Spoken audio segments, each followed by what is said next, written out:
Jai Hind, everyone. I welcome you all to the Daily Class YouTube channel. So, part two, part two of our top 100 most important idioms and phrases. तो जैसा कि हम पहले part one कर चुके हैं जिसमें हमने 50 idioms डिस्कस किए और नेक्स्ट 50 हम इसमें डिस्कस करने वाले हैं। डेफिनेटली मैंने आपसे बोला था कि मैं डिफ़िकल्टी का लेवल भी बढ़ाऊँगा और साथ में इनको थोड़ा-सा और इंटरेस्टिंग बनाएँगे इन द वे कि आपके जो सेंटेंसेस हैं, जिनमें हमने यूज़ किया है, वो थोड़ा-सा बड़ा किया है जिससे आपका कॉन्टेक्स्ट ज़्यादा क्लियर हो सके और जो हमने जो ओरिजिन है ना? जहाँ से ओरिजिन होता है इडियम का, उसको भी थोड़ा-सा एक्सपैंड किया है so that you can get more clarity. Clear? और डेफिनेटली ये वीडियो भी पहले की तरह आपके सीडीएस, एनडीए और एफकैट 1 2026 के लिए काफ़ी ज़्यादा हेल्पफुल साबित होने वाला है। क्लियर? और आपको अगर पीडीएफ चाहिए इन सारी वीडियोस की तो आप डेली क्लास टेलीग्राम चैनल को सब्सक्राइब कर सकते हैं। वहाँ पर आपको सारी पीडीएफ मिल जाएँगी। जितनी भी वीडियोस यहाँ पर हम देखते हैं उन सब की पीडीएफ आपको यहाँ पर मिल जाएँगी। क्लियर? और ये है मेरा व्हाट्सएप नंबर। यहाँ पर अगर आपका कोई भी डाउट या फिर कोई भी सजेशन है तो डेफिनिटली आप मुझे टेक्स्ट कर सकते हैं। क्लियर?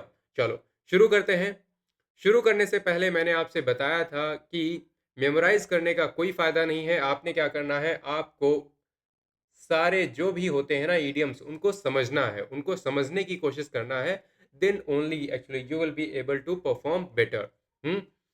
याद करने से कुछ नहीं होता है। ऐसे ही वोकैब भी डेफ़िनेटली हम करेंगे। वोकैब में भी आप देखेंगे नया जो आपका सिस्टम आया है ना, नया जो भी आपका पैटर्न आया है, सीडीएस और एनडीए में स्पेशली वहाँ पर याद करने वाला कोई फंडा अब बचा नहीं है। वहाँ पर जो लिटरल मीनिंग होती थी वर्ड्स की, उसे अगर आपको वो पता भी है, स्टिल अगर आपको यूज़ करना नहीं पता है, तो एक कदम आगे बढ़ के आपको जाना पड़ेगा। आपको वर्ड की मीनिंग तो पता ही होनी चाहिए, लेकिन आपको पता होना चाहिए साथ में कि इस पर्टिकुलर वर्ड को यूज़ कैसे करना है किसी सेंटेंस में, क्लियर? क्योंकि वो ग्रामेटिकली बिल्कुल सही हो सकता है आपका वर्ड, लेकिन वो चीज़ एकदम वहाँ पर वो नहीं होगा जो यूपीएससी चाहता है, क्लियर? चलो, तो ये तो हो गई वोकैब्युलरी की बात, वो हम करेंगे अगले वीडियोस में। तब तक हम शुरू करते हैं अपनी इडियम्स एंड फ्रेजेस। अगेन 50 करेंगे और ये है हमारा पहला इडियम। पहला कहता है कट द गॉर्डियन नॉट। अब इसकी मीनिंग क्या होती है? Cut the Gordian not. अब इसकी ओरिजिन कैसे हुई सबसे पहले देखो। अब ये जो गॉर्डियन है ना, गॉर्डियन एक गॉर्डियम करके सिटी हुआ करती थी। गॉर्डियम करके एक एंशियंट सिटी हुआ करती थी। वहां पर क्या था, एक गॉर्डियन नॉट थी, काफी ज्यादा कॉम्प्लेक्स एक एक्चुअली यहाँ पर फोटो लगा हुआ था कि एक मतलब नॉट थी, राइट? जो आप एक रस्सी लेते हो, उससे आप बांधते हो चीजों को, उस टाइप से एक रस्सी हुआ करती थी। क्लियर? तो वो थी। अब सबको टास्क दिया जाता था कि उसको अनटाई करना है। अनटाई मतलब करना है, उसे खोलना है। क्लियर? तो उसके बाद क्या हुआ, अब ये जो इम्पॉसिबल नॉट थी, ये एग्ज़िस्ट करती थी, गॉर्डियम नाम की सिटी में। फिर अलेक्जेंडर को बोला गया, Alexander the so called great, इसको बोला गया he solved it by cutting it instead of tie untying it. तो इसने अनटाई करने के बजाय सीधा अपनी तलवार निकाली और उसे काट डाला। अब जब काट डाला तो फिर डेफिनेटली क्या हुआ, एक डिसाइसिव बड़े ही बोल्ड तरीके से उसने उस पर्टिकुलर प्रॉब्लम को सॉल्व कर दिया, है ना? एक प्रॉब्लम ही तो थी। तो यहाँ पर इसकी मीनिंग क्या निकल के आती है, कट द गॉर्डियन नॉट की मीनिंग निकल के आती है solve a very complicated problem in a bold and decisive way. बड़े ही बोल्ड और डिसाइसिव तरीके से, जो ट्रेडिशनल मेथड जो हर कोई फॉलो कर रहा है वो ना करके आप कुछ और चीज फॉलो करते हो और आप उससे पूरी प्रॉब्लम को जड़ से मिटा देते हो। तो ये चीज होती है cut the Gordian not. Clear? चलो सेंटेंस की बात करें तो फिर the committee cut the Gordian not by taking a firm decision instead of delaying the issue endlessly. अब कोई कमिटी होगी, उसने उसने क्या किया, गॉर्डियन नॉट को कट कर दिया by taking a firm decision, है ना? फर्म और बोल्ड या फिर डिसाइसिव डिसीजन लेना होता है। क्लियर? जैसे यहाँ पर हम देख सकते हैं ये प्रॉब्लम को अपनी सॉल्व कर रहे हैं। तो ये समझ लेना कि कट द गॉर्डियन नॉट का मतलब है एक गॉर्डियन नॉट है जो कि काफी मुश्किल है उसे खोल पाना, उसे अनटाई कर पाना। तो फिर instead of untying it you are going to cut it, है ना? तो प्रॉब्लम सॉल्व हो गई और बड़ी ही आसानी से सॉल्व हो गई। क्लियर? तो ये था हमारा पहला इडियम। चलो नेक्स्ट क्या है? नेक्स्ट इडियम जो है ये कहता है cross the Rubicon. Cross the Rubicon. अब रूबिकॉन क्या है?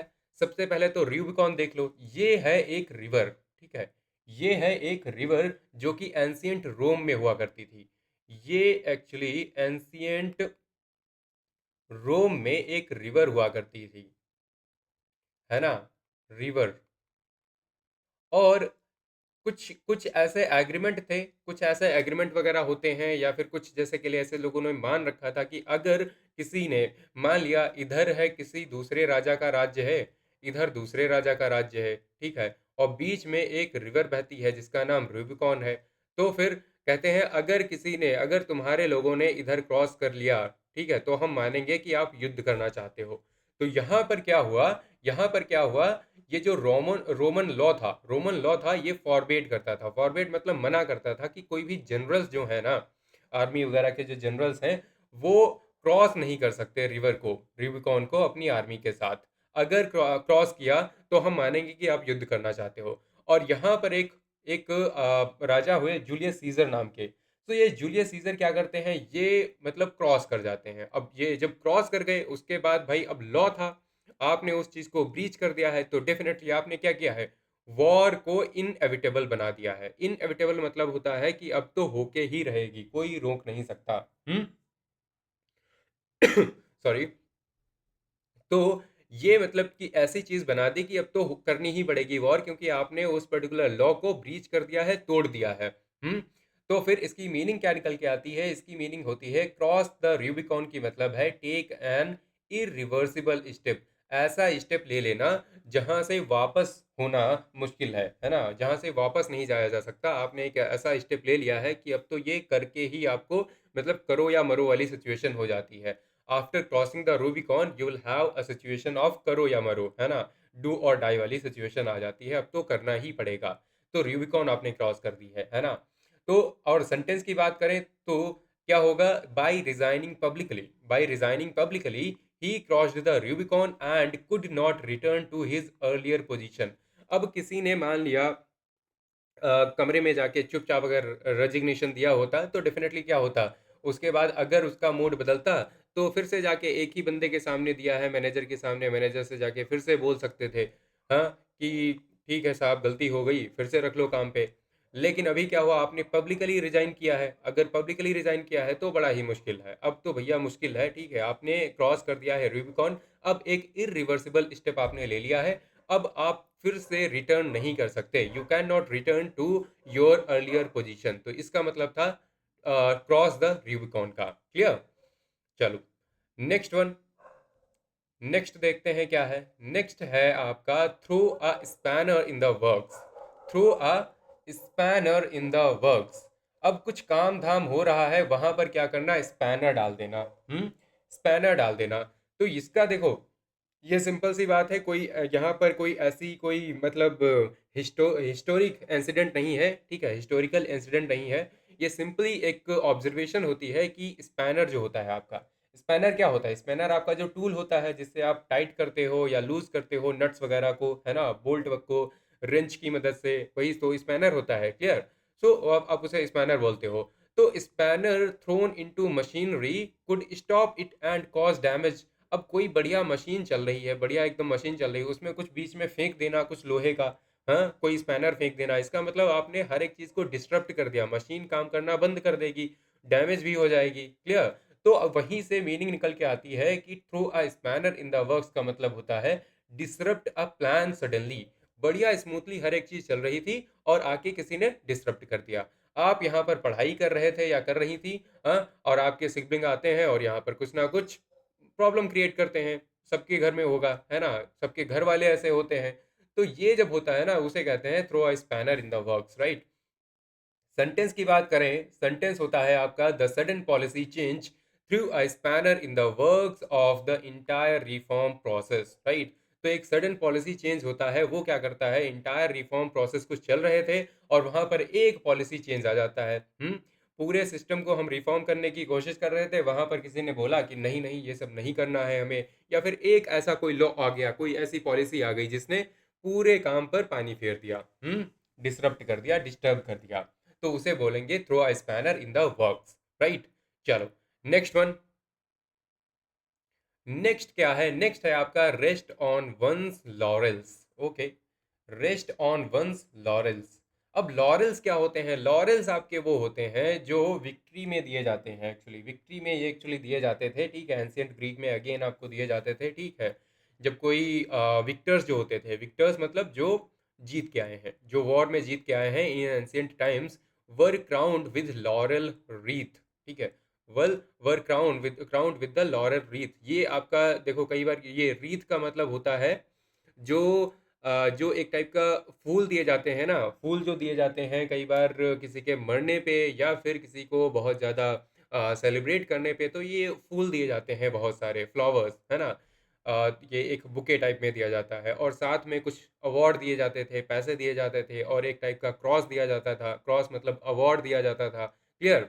तो ये है मतलब lauryl wreath, right. And often stopped striving further. अब उसके बाद क्या होता था? स्ट्राइव का मतलब है एफर्ट्स मारना और ज़्यादा फ्यूचर में। तो वो फ्यूचर में एफर्ट्स मारना लोग बंद कर देते थे, क्योंकि उन्हें बहुत ज़्यादा रिकॉग्निशन मिल गई है, अवार्ड मिल गया है, पैसा मिल गया है ना। उसके बाद वो काम धाम करना बंद कर देते थे। तो मतलब ये है कि इसकी मीनिंग देखो ये निकल के आई, रेस्ट ऑन वंस लॉरेल्स। जो भी आपको मिल गया है उसी पर रेस्ट कर जाना। हम्म ये है आपका become complacent after success. Success मिल गई, मान लिया आप तैयारी कर रहे थे किसी एक पर्टिकुलर एग्जाम की और वहां पर क्या हुआ, आपका एग्जाम वगैरह क्लियर हो गया। उसके बाद आप कंप्लीटली कॉम्प्लेसेंट हो जाते हो, सेटिस्फाइड हो जाते हो, आप बिल्कुल भी संतुष्ट हो जाते हो कि ठीक है यार, जो हो गया बढ़िया है, अब मजे करेंगे। तो ये चीज होती है rest on one's laurels, right. So यहाँ पर है after clearing the one exam he rested on his laurels instead of preparing for the next stage. और ये यही चीज होती है। कई बार क्या होता है, जब आप रिटर्न वगैरह क्लियर करने के बाद एकदम you start resting on your laurels, and then you know what is coming, what is coming, SSB, है ना। एसएसबी भी आती है आपके सामने। तो सॉरी, ये चीज है, ठीक है। So rest on one's laurels, laurels का मतलब है बिकम कॉम्प्लेसेंट और satisfied after success. Next one, next क्या है? नेक्स्ट है set one's teeth on edge. Okay, set one's teeth on edge. इसका मतलब देखो, इसका मतलब अगेन आपका ऑब्जर्वेशन से आया है, कोई भी यहाँ पर हिस्टोरिकल इंसिडेंट नहीं है। मतलब ये है हार्श साउंड्स जो होते हैं ना can physically irritate nerves creating discomfort in the teeth. होता है ना कि लोग दांत एकदम चबाने लग जाते हैं जब बहुत ही अजीब सी, बहुत ही डिस्टर्बिंग वॉइस जब आती है ना, हार्श साउंड्स आते हैं, तो आप एकदम मतलब अपने दांत जो है वो दबा लेते हो। है ना, समझ में आ रहा है। तो वहीं से आया है कि मतलब set one's teeth on edge. Edge का मतलब क्या है? एकदम किनारे पे रख लेना, हाँ एकदम मतलब दबाने वाले हैं। अनप्लेजेंट फिजिकल फीलिंग जब होती है तो उसे बोलते हैं, क्लियर। सो अनप्लेजेंट फिजिकल फीलिंग है, तो उससे समझ के हम कह सकते हैं कि यहाँ पर कॉज एक्सट्रीम इरिटेशन है। So set one's teeth on edge का मतलब है cause extreme irritation, clear. Sentence में कैसे यूज करेंगे? सेंटेंस में हम यूज कर सकते हैं कि his arrogant tone during meetings sets everyone's teeth on edge. कुछ लोगों की ऐसी टोन होती है, काफी एरोगेंट टोन होती है, उससे क्या होता है कि it can set everyone's teeth on edge, it can cause extreme irritation, clear. तो set one's teeth on edge का मतलब है कॉज एक्सट्रीम इरिटेशन। चलो नेक्स्ट, नेक्स्ट है आपका rock the boat. Rock the boat. अब बोट बढ़िया से जा रही थी, ये अगेन आपका ऑब्जर्वेशन है, कोई भी हिस्टोरिकल इंसिडेंट नहीं है यहाँ पर। तो सिंपल सी बात है, आपकी बोट बढ़िया स्टिल वाटर में, आप बढ़िया डल लेक में एंजॉय कर रहे थे और वहां पर किसी ने शेक कर दिया, ठीक है, हिला दिया बोट को। अब हिला देगा मतलब यहाँ पर कुछ ना कुछ प्रॉब्लम क्रिएट कर दी भाई, एक स्टेबल सिचुएशन थी उसको आपने डिस्टर्ब कर दिया। हम्म ऐसा ही तो होता है। So shaking a boat upsets balance and risks danger for everyone inside. यही तो होता है, जब भी अगर शेक कर दिया, किसी एक ने ही शेक किया है मान लिया, लेकिन वो चीज़ क्या करेगी, वो डेंजर एक्चुअली यहाँ पर क्रिएट करेगी सबके लिए जो भी उसमें बैठे हुए हैं।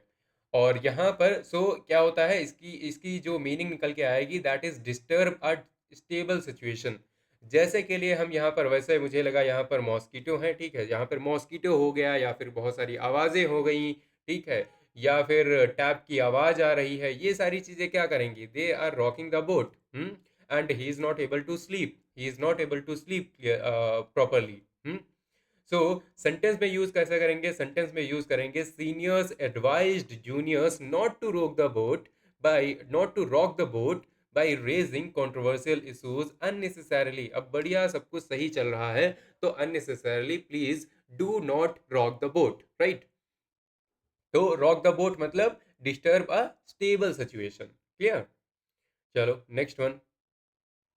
नेक्स्ट है आपका have one's work cut out. Have one's work cut out. अब इसका मतलब क्या होता है? अब कट आउट का मतलब क्या होता है? कट आउट का मतलब होता है जब ऑलरेडी आप प्रिपेयर्ड होते हो, है ना, किसी चीज के लिए सूटेबल होते हो, तो उसे बोलते हैं कट आउट। तो यहाँ पर आपका अगेन आपका ऑब्जर्वेशन से निकालें। So labour was assigned beforehand, है ना, labour was assigned beforehand often leaving workers with no escape from heavy work. जो भी आपने भारी भरकम जो भी काम दे दिया है, पहले ही दे दिया है लोगों को, है ना, अब यहाँ पर जो वर्कर्स हैं वो भाग नहीं सकते उस भारी भरकम काम से, करना ही पड़ेगा। तो have one's work cut out का मतलब ये होता है face a very difficult task ahead, है ना, आगे हम बहुत ही ज्यादा डिफिकल्ट टास्क फेस करने वाले हैं इनकी तरह, है ना। तो उसे बोलते हैं have one's work cut out. So यहाँ पर सेंटेंस में यूज करें with rising unemployment the new administration has its work cut out. मतलब क्या है कि यहाँ पर विद राइजिंग अनएम्प्लॉयमेंट जो भी चीज़ें हैं, ठीक है, तो न्यू एडमिनिस्ट्रेशन जो है, यहाँ पर अनएम्प्लॉयमेंट जो है वो बढ़ने वाला है। अब बढ़ने वाला है इसका मतलब जो नया एडमिनिस्ट्रेशन आया है ना, उसको बड़ी ही डिफिकल्ट सिचुएशन फेस करनी पड़ेगी आगे चल के। ये हम कहने का मतलब है हमारा यहाँ पर। So have one's work cut out का मतलब है face a difficult task ahead. Clear? Next one. Next है आपका pull out all the stops. Pull out all the stops का मतलब क्या है? तो यहाँ पर आपका सिंपल सा है कि ऑर्गन प्लेयर्स जो होते हैं, ठीक है, organ players put out stops to produce the loudest and fullest sound. हम्म इसका मतलब ये होता है, तो pull out all the stops का सिंपल सा मतलब ये है, ठीक है। तो सिंपल सा यहाँ पर एक्चुअली यहाँ पर हम ऑर्गन देखें ना, ऑर्गन, यहाँ पर ऑर्गन का मतलब है म्यूजिकल इंस्ट्रूमेंट, ठीक है। हर एक चीज़ अच्छे से समझते हैं, यहाँ पर हमारा मतलब है म्यूजिकल इंस्ट्रूमेंट, ठीक है। सो म्यूजिकल इंस्ट्रूमेंट, अब ये जो म्यूजिकल इंस्ट्रूमेंट है ना, जो कंट्रोल करते हैं, तो ये क्या करते हैं, put out all the stops, मतलब यहाँ पर हम कह रहे हैं कि ऑर्गन प्लेयर्स जो म्यूजिकल इंस्ट्रूमेंट वाले जो प्लेयर्स हैं वो पुल आउट कर देते हैं stops to produce the loudest and fullest sound, ठीक है। वो मतलब जो आपका स्टॉप है ना उसे खींच लेते हैं, अब कोई स्टॉप नहीं कर सकता इसे, है ना, अब कोई स्टॉप नहीं कर सकता। इसका मतलब ये है कि आप मैक्सिमम एफर्ट और रिसोर्सेज यूज करने वाले हो। हम्म इसका मतलब आप मैक्सिमम एफर्ट और रिसोर्सेज यूज करने वाले हो आप, मतलब सिंपल सा क्या है यहाँ पर मतलब ये है कि जो भी स्टॉप्स हैं, अब वहां पर मतलब स्टॉप्स मतलब स्टॉप का मतलब है जहां से आप रोक सकते थे इस पर्टिकुलर चीज को, तो उनको आपने जो मैक्सिमम जो लिमिट है उसे हटा दिया, इसका मतलब अब लाउडेस्ट और फुलेस्ट साउंड आने वाला है। हम्म अब कोई भी वॉइस जो है वो कंट्रोल नहीं हो सकती, है ना। तो इसका मतलब है you use every possible method to succeed. तो सिंपल सा मतलब है pull out all the stops, आपने स्टॉप्स जो मिलने वाले थे आपको, जो भी प्रॉब्लम्स आप जो फेस करने वाले थे उन सबको हटा दिया, इसका मतलब now you are going to use your maximum effort and resources. Clear? और सेंटेंस की बात करें तो authorities pulled out all the stops to ensure smooth conduct of the examination, मतलब इन्होंने अथॉरिटीज ने अपने मैक्सिमम एफर्ट और रिसोर्सेस लगा लिए to conduct to ensure that smooth conduct of the examination can happen. Clear? चलो नेक्स्ट वन। नेक्स्ट वन है आपका bark up the wrong tree. Bark up the wrong tree, इसका मतलब क्या होता है? Bark up the wrong tree का देखो सिंपली ये होता है, हंटिंग डॉग्स जो होते हैं, हंटिंग डॉग्स जो होते हैं, ठीक है, अब इनको लेके जाया गया, इनको लेके जाया गया जंगल में और बोला गया कि ठीक है आप क्या करिए, आप क्या करिए, आप यहाँ पर, मतलब कुत्तों से बोला नहीं गया, कुत्ते यहाँ पर क्या है, जो भी आपका प्रे जो है, प्रे मतलब क्या होता है, शिकार, है ना, ये आपका प्रे, यहाँ पर आपका जो प्रे है, ठीक है, यहाँ पर दो मीनिंग होती हैं, ये देखो प्रे है और ये होता है प्रे। ठीक है, ये ए वाला होता है, इसका मतलब होता है प्रार्थना करना, इसका मतलब होता है शिकार, ठीक है, जो भी शिकार होता है। So hunting dogs sometimes barked at the wrong tree thinking prey was hiding there, है ना, उनको लगता है कि जो उनका प्रे है, जो भी शिकार है, वो उस पेड़ पर छुपा हुआ है, लेकिन उस पेड़ पर नहीं छुपा होता था। तो फिर इसका मतलब क्या है, वो गलत पेड़ पर एक्चुअली बार्क कर रहे थे, भौंक रहे थे, है ना। तो ये बात हुई यहाँ पर। तो इसका मतलब क्या हुआ, मीनिंग निकल के आई कि follow a mistaken course of action, right. So follow a mistaken course of action का मतलब ये है कि follow a wrong line of thinking और ब्लेम द रॉन्ग पर्सन। जैसे के लिए मान लिया गलत इंसान को ब्लेम करना। हाँ, आपको लगता है कि इसने चोरी की है, लेकिन चोरी की थी महेश ने, आपको लगता है रमेश ने की थी, तो सारे रमेश को ब्लेम कर रहे थे। So they all were barking of the wrong tree, है ना। तो ये बात हुई। और सेंटेंस में कैसे यूज करेंगे, if you blame students alone you are barking up the wrong tree. यहाँ पर गलतियां कुछ और लोगों की भी हो सकती हैं, है ना, हो सकता है टीचर्स की हो सकता है स्टाफ मैनेजमेंट की हो, किसी की भी हो सकती हैं, क्लियर। तो केवल स्टूडेंट्स को ब्लेम करना यहाँ पर ठीक नहीं है, it means you are barking up the wrong tree. Next one, next आपका क्या कहता है, नेक्स्ट कहता है hit a snag. Hit a snag, hit a snag का मतलब क्या होता है। सो हिट अ स्नैक का मतलब क्या होता है, यहाँ पर boats got stuck under water on under water tree stumps called snags, ठीक है। तो फिर यहाँ पर सिंपली बात क्या हुई कि जैसे के लिए बोट्स जो होती हैं ना, कई बार वो फंस जाती हैं अंडर वाटर, ठीक है, अंडर वाटर वो फंस जाती हैं, है ना। जो अंडर वाटर जो ट्री होती हैं उनमें फंस जाती हैं, आपने देखा होगा, जैसे यहाँ पर लेक है, ठीक है, उसमें लेक में केवल पानी ही थोड़ी है, कहीं कहीं पर घास होती है, पेड़ होते हैं, अब उन पेड़ में ना फंस जाती थी, हाँ, उनसे फंस जाती थी, तो उसे हम बोलते हैं स्नैक्स, ठीक है, उन्हें हम स्नैक्स बोलते हैं। तो उनमें जब फंस गई, मतलब वहां पर क्या हुआ कि एक ऑब्स्टिकल आया और उससे वो चीज मतलब फंस गई, है ना, उससे वहां पर वो चीज फंस गई। तो मतलब सिंपल निकलता है हिट अ स्नैक का मतलब इनकाउंटर एन ऑब्स्टिकल, एक ऑब्स्टिकल से को मिल जाना, ठीक है, एक ऑब्स्टिकल मिल गया रास्ते में, एक प्रॉब्लम फेस कर दिया आपने, हाँ, ऑब्स्टिकल हो गया, या फिर एक फेस करना एक सडन प्रॉब्लम को। सो फेस अ सडन प्रॉब्लम और ऑब्स्टिकल यू कैन से, है ना। यहाँ पर हम बोल सकते हैं face a sudden problem,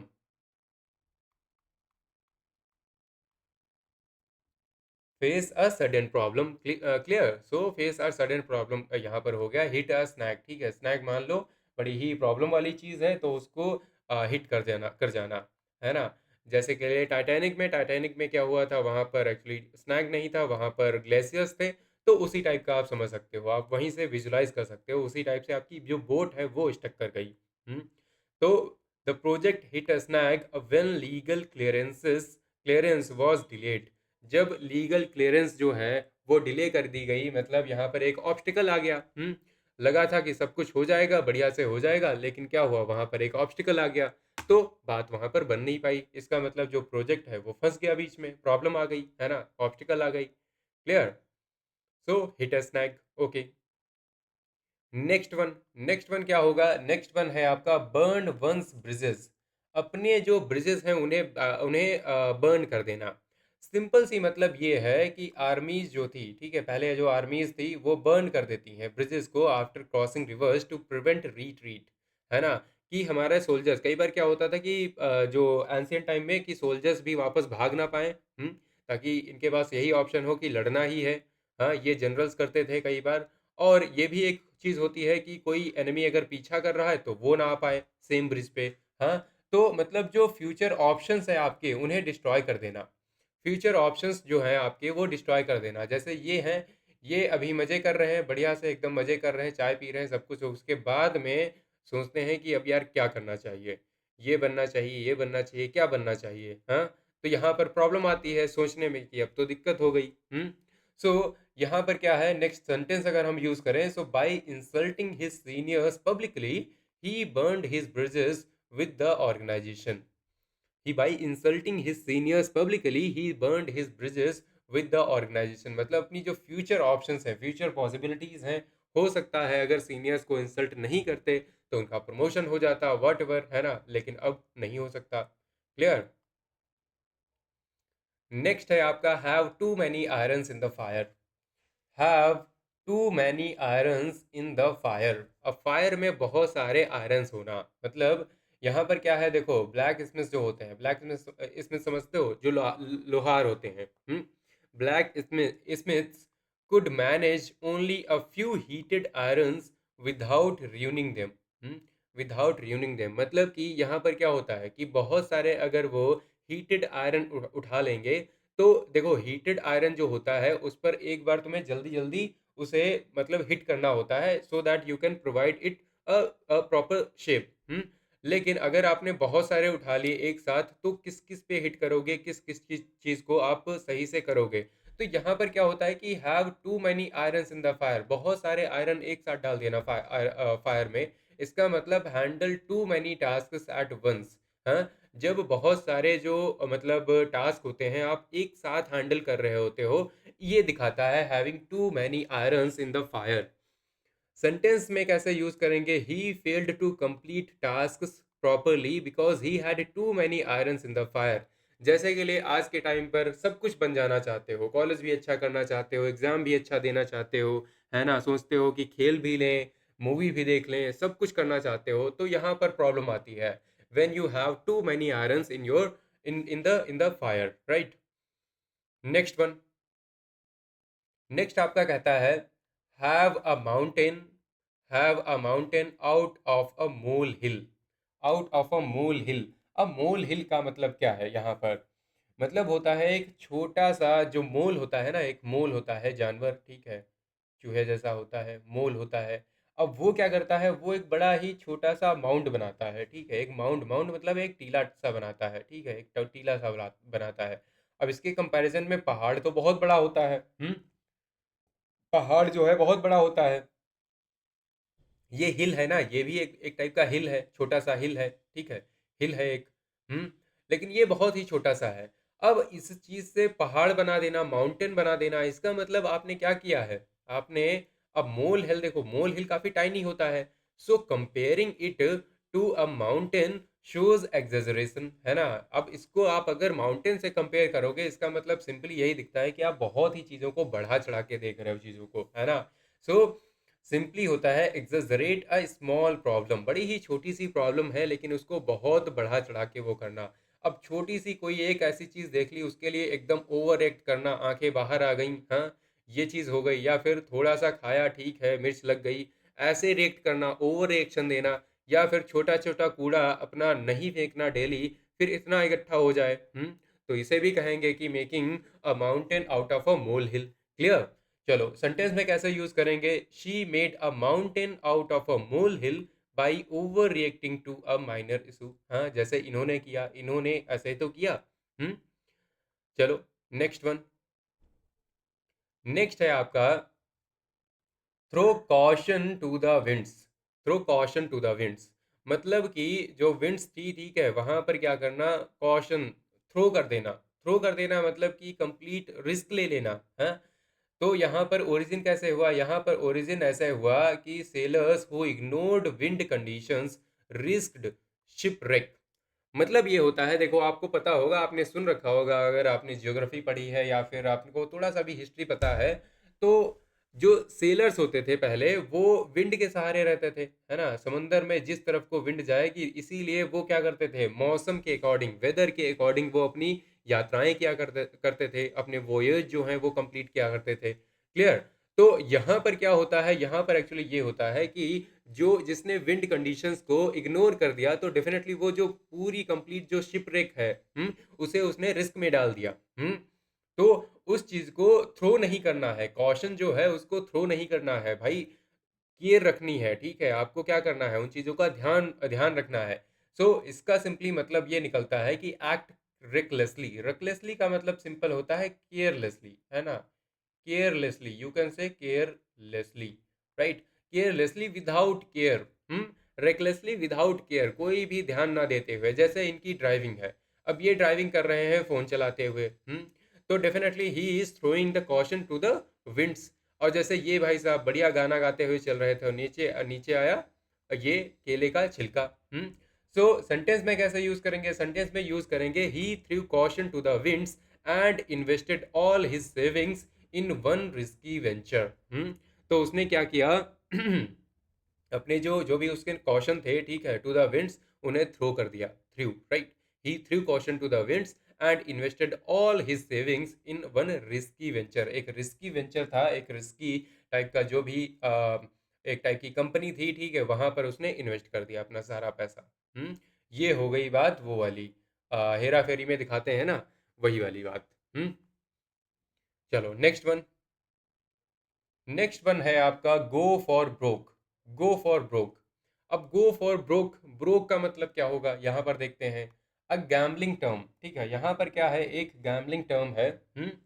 gambling term where players stake everything in a final attempt. अपने फाइनल अटेम्प्ट में हर एक चीज को स्टेक पे लगा देना, हर एक चीज को दांव पर लगा देना। और ब्रोक का मतलब क्या होता है, ब्रोक का सिंपली मतलब ये होता है हैविंग नो मनी लेफ्ट, है ना। when having no money, having no money left, है ना, तो उसे बोलते हैं broke. Clear. So a gambling term where players stake everything in a final attempt. Clear. तो यहाँ पर मतलब ये निकल के आया कि रिस्क एवरीथिंग फॉर सक्सेस, अपनी सक्सेस के लिए हर एक चीज को दांव पे लगा देना, रिस्क पे लगा देना। हम्म सेंटेंस की बात करें तो facing losses the company decided to go for broke with a bold strategy. अब यहाँ पर इस कंपनी ने सोचा कि लॉस तो हो ही रहे हैं, हम लॉस तो फेस ही कर रहे हैं, तो एक काम करते हैं ना, सब कुछ दांव पे लगा देते हैं, ठीक है, एक बोल्ड स्ट्रेटजी लेते हैं, एक बड़ा ही बोल्ड डिसीजन लेते हैं, करके देखते हैं, हो सकता है फायदा होता है, नहीं तो नुकसान तो हो ही रहा है। जब आपको लगता है you risk everything, you risk losing everything in the hope of winning big, then you can say you are going for broke. Clear. यहाँ पर देखो ये रिस्क का पैरामीटर बढ़ा रहे हैं, इधर को वैसे कम होता है ना, इधर को बढ़ना चाहिए था, राइट। ये जैसे बढ़ा रहे हैं अपना, so he is going for broke. Next है आपका test the waters. Test the waters. अब टेस्ट द वाटर्स का मतलब क्या होता है, इसका मतलब सिंपली होता है try cautiously before committing. Try cautiously before committing. कैसे आया। So people checked water depth before entering rivers. जब आप कहीं पर भी, पहले तो अक्सर होता था, अभी भी होता है ना, क्या होता है कि डेप्थ को चेक करने के लिए, डेप्थ को जानने के लिए, before entering actually they use to check the water depth, कि आखिर कितना गहरा है, तो टेस्ट करना पड़ेगा ना, you are testing the waters. मतलब हुआ कि try cautiously before committing, before committing और बिफोर गोइंग फॉर समथिंग, हाँ, before actually committing certain action, before taking your action. So try something on a small scale। जब आप छोटी चीज़ पे try करते हो, जैसे कुछ पायलट प्रोजेक्ट चलते हैं ना, एक स्कीम लॉन्च करने वाले थी गवर्नमेंट, तो उससे पहले एक पायलट प्रोजेक्ट चलाती हैं, उसमें सोचते हैं कि चलो ठीक है, चेक कर लेते हैं एक बार, कि कैसा रिस्पॉन्स रहेगा। जैसे ये भाई साहब यहाँ पर हो गए, और यहाँ पर मतलब कॉसेस कॉसेस प्रिकॉशंस लिए जा रहे हैं। So government launched a pilot scheme to test the waters before full rollout, है ना। तो इस तरीके से चीजें की जाती हैं। Next one. नेक्स्ट वन क्या कहता है, keep one's nose to the grindstone. Keep one's nose to the grindstone. अब ये ग्राइंड स्टोन क्या होता है। ग्राइंड स्टोन एक स्टोन होता है ना, जो कि शार्पन करने के लिए, टूल्स को शार्पन करने के लिए, टूल्स को काफ़ी तेज करने के लिए यूज़ किया जाता है ये ग्राइंड स्टोन, राइट। अब इस ग्राइंड स्टोन पर अपनी जो नाक है वो लगा के रखना, मतलब क्या है इसका। सो टूल ग्राइंडिंग जो होती है वो उसे एक्चुअली चाहिए, उसे चाहिए क्लोज और कांस्टेंट अटेंशन। उसको भाई क्लोज और कांस्टेंट अटेंशन चाहिए, otherwise you can cut your fingers, या फिर कुछ भी हो सकता है, एक हादसा हो सकता है। अब उस चीज को अवॉइड करने के लिए you are keeping your nose to the grindstone, right. तो मतलब क्या है, simply work continuously and hard. यहाँ पर सिंपल ये सा मतलब ये है कि वर्क कंटिन्यूसली एंड हार्ड। अब यहाँ पर थोड़ा सा मिसमैच हो रहा होगा, लेकिन देखो ग्राइंडिंग में काफ़ी मेहनत भी लगती है, मेहनत भी लगती है इसमें काफ़ी ज़्यादा। तो इसीलिए you are working continuously and hard. जैसे के लिए ये देखो, अब यहाँ पर इनको क्या है, इनको अच्छा यहाँ पर कॉफ़ी है क्या, मुझे लगा यहाँ पर इनको ग्लूकोज मिल रहा है। सो ग्लूकोज है या कॉफ़ी है, पिए जा रही हैं, काम किए जा रही हैं, ग्रोथ हो रही है ना। इसी तरीके से आपको मेहनत करनी है। इस तरीके से वैसे नहीं करनी है, you don't have to be mad, है ना, लेकिन बढ़िया से आराम से करनी है, स्टिल मेहनत तो करनी ही है। So he kept his nose to the grindstone for years to clear the competitive exams, है ना, यही चीज़ चाहिए होती है हमें कॉम्पिटिटिव एग्जाम्स को क्लियर करने के लिए, you have to keep your nose to the grindstone. चलो नेक्स्ट, बात करते हैं लूज द प्लॉट। अब कोई भी मूवी वगैरह देखने जाते हो वहां पर एक प्लॉट होता है। हम्म। अब मान लिया 9:30 बजे से एक शो था, वो शुरू हो रहा था, आप पहुंचे थोड़ा सा देर में। अब आपने प्लॉट जो है वो लूज कर दिया, उसके बाद आप आते हो, ऐसे बैठते हो, आपको लगता है यार क्या हो रहा है यहाँ पर, कुछ समझ ही नहीं आ रहा। So from stories where losing the plot means losing coherence. Coherence होता है जो जुड़ापन होता है ना, वहां पर जो कनेक्शन होता है, अब वो कनेक्शन आपने लूज कर दिया।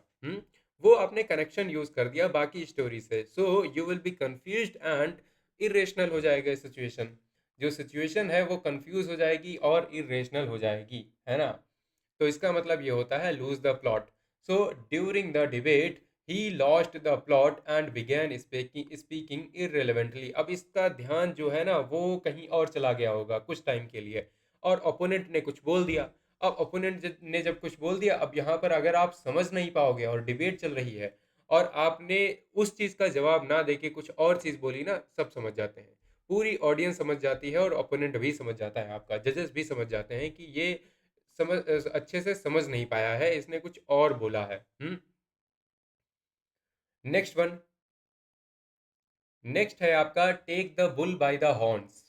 Take the bull by the horns मतलब यहाँ पर क्या हुआ। सो बुल को डायरेक्टली डायरेक्टली उसकी हॉर्न्स जो होती हैं, उसकी जो सींगें होती हैं, उनसे जाके पकड़ लेना, मतलब करेज दिखाता है ना यार, हिम्मत चाहिए इस काम के लिए। मतलब किसी बुल को कंट्रोल करना, और वो भी कैसे कंट्रोल करना, किसी भी मतलब एक रस्सी की मदद से नहीं, एकदम भल्लाल देव की तरह जाके मतलब हॉर्न्स को सीधा पकड़ लेना। इसका मतलब दिखाता है कि फेस अ प्रॉब्लम, आप प्रॉब्लम तो फेस कर रहे हो लेकिन बोल्डली फेस कर रहे हो, है ना। अब इन्होंने, इनका वजन वगैरह बढ़ गया, ठीक है, इनके हाथों में स्ट्रेंथ कम हो गई, इन्होंने सोचा कि I am going to face this problem boldly. जैसे इनकी डिटर्मिनेशन दिखती है, जैसे इनकी डिटर्मिनेशन यहाँ पर दिख रही है। क्लियर। सेंटेंस क्या होगा, she took the bull by the horns and addressed the issue directly, है ना, उन्होंने जो भी इशू था उसे एड्रेस किया directly. Clear. Next one, next one कहता है go back to the drawing board. Go back to the drawing board, यहाँ पर बड़ा बड़ा लिखा हुआ है try again. So whenever you start trying again it means you are going back to the drawing board, है ना। हर एक चीज़ ड्राइंग बोर्ड से ही स्टार्ट होती है। ड्राइंग बोर्ड होता है जहाँ पर प्लान वगैरह बनाए जाते हैं। क्लियर। सो ओरिजिन आपका अगर हम समझने की कोशिश करें, so engineers return to the design boards when plans failed. तो प्लान वगैरह फेल कर गया, फिर से वो डिज़ाइन पे आते हैं कि भाई डिज़ाइन देखते हैं कि कैसा था। अब मान लिया एलॉन मस्क हैं, उनका फाल्कन जो है वो क्रैश कर जाता है, उसके बाद वो सबसे पहले डिज़ाइन पे जाएंगे, सबसे पहले देखेंगे कि इसका डिज़ाइन सही था या नहीं, है ना। और डिज़ाइन कहाँ बनता है, वो ड्राइंग बोर्ड पे बनता है। तो इसीलिए होता है जब भी आप फेल हो जाते हो तो आप सबसे पहले ड्राइंग बोर्ड पे जाते हो। So you are going to try again. So start planning again. Start planning again. So after repeated failures, the team went back to the drawing board. Clear? Next one. Next क्या कहता है, next कहता है on thin ice. Okay, on thin ice. अब on thin ice का मतलब क्या होता है, देखो थिन आइस होती है, मान लिया डल लेक है, आप गए कश्मीर घूमने, वहां पर जो टेम्परेचर है काफ़ी कम था। अब उस समय वो जो पानी है ना वो फ्रीज कर चुका है। अब जब पानी फ्रीज कर गया है, यहाँ पर देखो आइस बन जाती है। और मान लिया ये आइस अगर थिन हुई ना, so if you start skating या फिर उस पर चलना शुरू कर दिया, ठीक है, तो ये आइस ब्रेक कर सकती है, बड़ी ही आसानी से ब्रेक कर सकती है, और ये कॉज कर सकती है डेंजर आपके लिए। अब डेंजर या फिर खतरा बन सकती है। तो डेफिनेटली क्या हुआ, ऑन थिन आइस का मतलब है in a risky situation. It is a risky situation, जैसे ये बच्चा है, ये छूने जा रहा है, so he is on the thin ice, है ना। या फिर इन भाई साहब को ले लो या फिर इनको ले लो, है ना। और सेंटेंस की बात करें अगर, ही is on thin ice after repeated warnings from management, मतलब कहने का ये है कि मतलब काफ़ी ज़्यादा इन्हें वार्निंग्स जो हैं वो मैनेजमेंट की तरफ से मिल चुकी हैं। स्टिल क्या है, स्टिल एक्चुअली ये वही मतलब उसी रिस्की सिचुएशन में फंसे हुए हैं। नेक्स्ट वन, नेक्स्ट आपका कहता है keep once head above water. Keep once head above water. अब मान लिया आप स्विमिंग करने गए थे, है ना, यहाँ पर अगेन आपका इमेजरी ली गई है, इमेजरी या फिर ऑब्जर्वेशन ली गई है, सिंपली ओरिजिन इसका है ऑब्जर्वेशन। स्विमिंग होती है ना, अब स्विमिंग में किसी को अगर स्विमिंग नहीं आती है, मान लिया आप गए थे राफ्टिंग करने और वहां पर आप उस राफ्टिंग करते करते उस पर्टिकुलर बोट से दूर चले गए। Now you will try to keep your head above water, है ना, वहां पर होती है कि सिंपली सरवाइव करने की कोशिश करना। और ये यहाँ पर सर्वाइवल एक्चुअली दिखाता है फाइनेंशियल और इमोशनल। सो जब भी आप मैनेज करते हो, आप you whenever you try to manage to survive financially और emotionally, then you can say that you are trying to keep your head above water. Sentence की बात करें तो small businesses struggle to keep their head above water during recession. Recession क्या होती है, मंदी होती है ना, रिसेशन आपकी मंदी होती है सिंपली। तो आप कह सकते हो कि स्मॉल बिजनेसेस जो हैं वो स्ट्रगल कर रहे हैं to keep their head above water. इसका सिंपली मतलब यहाँ पर फाइनेंसेस से होता है ना। तो इसीलिए हमने फाइनेंसेस यहाँ पर लगा रखे हैं फोटोज वगैरह में, ठीक है। चलो next one, raise the bar. Raise the bar. हम्म अब रेज द बार का मतलब क्या है, यहाँ पर हाई जंप करी है, कई लोगों ने करी होगी हाई जंप, है ना। So in high jump raising the bar increases difficulty. पहले पहले क्या था, पहले अगर आपको यहाँ पर एक्चुअली जंप करना था, फिर क्या करा, फिर क्या करा, फिर लोगों ने कहा नहीं अब यहाँ पे करना है ना। फिर ये एक्चुअली रेज करते ही जा रहे हैं, है ना, ये रेस करते हुए जा रहे हैं। इसका मतलब क्या है, डिफिकल्टी का लेवल जो है वो बढ़ता जा रहा है। सो सेंटेंस में यूज करेंगे हम, तो यहाँ पर हम मीनिंग देखें तो इंक्रीज स्टैंडर्ड्स और एक्सपेक्टेशंस। जो एक्सपेक्टेशंस हैं या फिर स्टैंडर्ड्स हैं उनको इंक्रीज कर देना। इसका मतलब होता है रेज द बार। और सेंटेंस में हम यूज करेंगे increased competition has raised the bar for aspirants. Clear. तो इंक्रीज्ड कंपटीशन, जैसे आपका आपके एग्जाम्स वगैरह में अभी कंपटीशन जो है वो इंक्रीज कर रहा है, इसका मतलब आपका जो रेज आपका जो बार है वो रेज किया जा रहा है, मतलब स्टैंडर्ड जो है एग्जाम का वो रेज हो रहा है, बढ़ रहा है। और जो एक्सपेक्टेशंस हैं आपसे परफॉर्मेंस के लिए वो भी बढ़ रही हैं। Clear. Next one, next one क्या कहता है, नेक्स्ट वन कहता है miss the forest for the trees. अब miss the forest for the trees का सिंपली मतलब ये है कि कुछ ट्रीज के लिए आप पूरे फॉरेस्ट को मिस कर दो। सो सिंपल सी बात है, focusing on individual trees hides the whole forest, है ना। आपको कंप्लीट फॉरेस्ट पर ध्यान देने के बजाय आप ध्यान दे रहे हो कि कुछ चंद पेड़ों पर। हाँ, so ignore the big picture.